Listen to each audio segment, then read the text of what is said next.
What is up, guys? We are back with the last two figures from the Toony Terror Series 1. We're going to be taking a look at Jason Voorhees and Freddy Krueger. So you guys, if you guys watch my Pennywise ones reviews, if you missed them, make sure you check out my channel, check out those reviews. But these are the last two from Series 1. I'm really excited for Series 2. I mean, these are, I say this a lot, I'm not a mid-on-card collector, but the packaging on these just makes me want to keep them on card.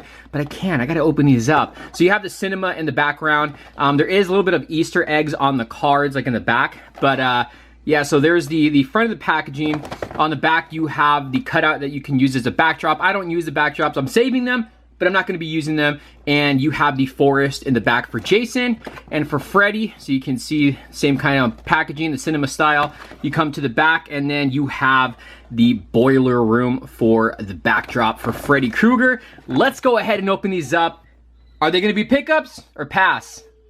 Let's find out. Okay, so we're gonna go ahead and get into the accessories that the figures do come with. So Jason does come with a machete. Obviously, they're going for the animated style, so it has that cartoony look to it. The blade is a little bit sharp, so just careful with that.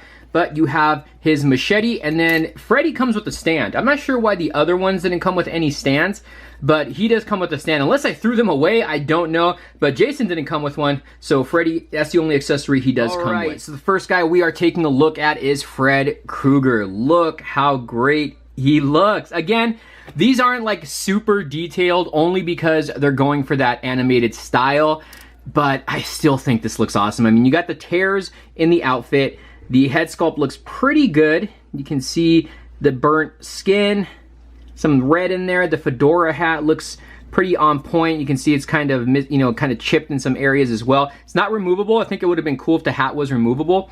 You have his signature sweater, and you can see there is tears along the bottom, and he's got holes on there. You have his glove, and again, I think the blade on this is a very unique style. Look at how cool that looks. The blades as well is similar to Jason's style blade.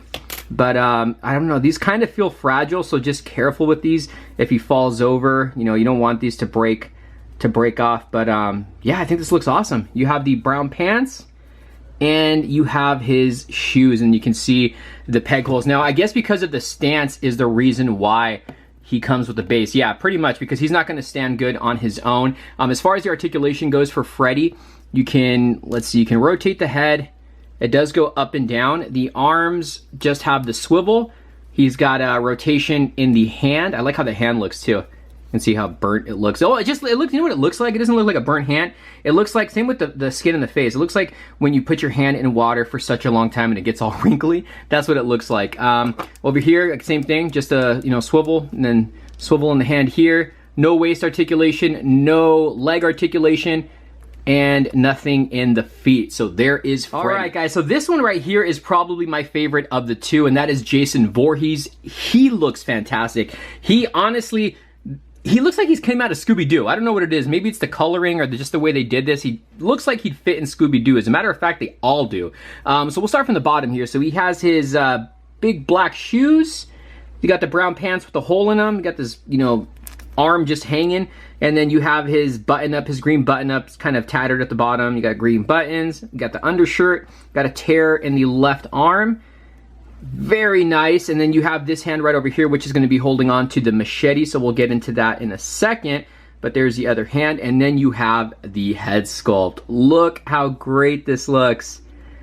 Oh man, I really like this. Again, I think it would have been a nice touch if Neca made the mask removable, but I mean, either way, it's still a great piece. And then you can see the back right there. There is the straps. Now we'll go over the articulation really quick on Jason.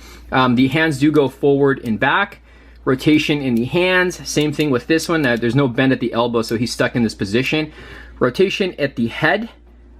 Also goes up and down. The legs go forward and back. And there's nothing in the feet as far as articulation goes. So there is Jason, and then we'll have him holding on to his machete. And he holds it on perfect. Look at that.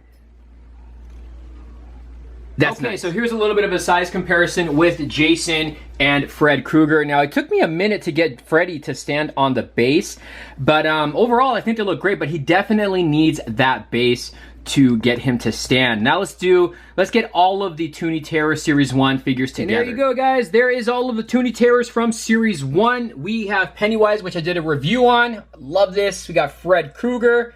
Jason Voorhees, which I think is probably, honestly, he's probably my favorite from the set, second to this Pennywise. Now, it's the first series, and there were some issues I had with the Pennywise figures. If you guys saw my video, you know what I'm talking about. If you didn't, it was the problem with getting the balloon string to fit into the hand because it was stripping it. Had an issue. As you can see, the wire is gone on this one. This one just didn't work, and the balloon popped off on him. So, I mean, that was, some QC issues. I hope they resolve in the future.